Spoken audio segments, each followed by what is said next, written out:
জালালের দরবারে লাখো কোটি শুকুর এবং সুজুদ এবং শুকরিয়া আদায় শেষে আমি আজকের এই প্রোগ্রামের ইন্তেজামিয়া কমিটি আঞ্জুমানে খেদমতে কোরআনের শুকরগুজার হতে চাই,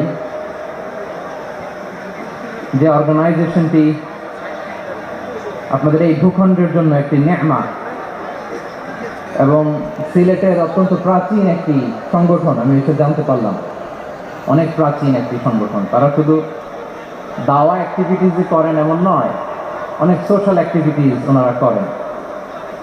এবং এই আঞ্জুমানে খেদমতে কোরআনের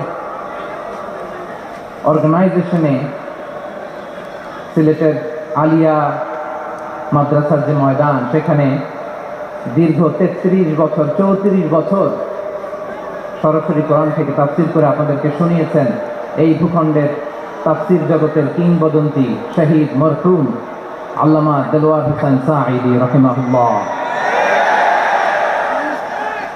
আমরা আমাদের আল্লামার জন্য দোয়া করি, আল্লাহ তাআলা মরহুম আল্লামা দেলোয়ার হোসেন সাঈদী রাহিমাহুল্লাহর জীবনের সকল খেদমাগুলোকে আল্লাহ তাআলা কবুল করে নিন, আমিন।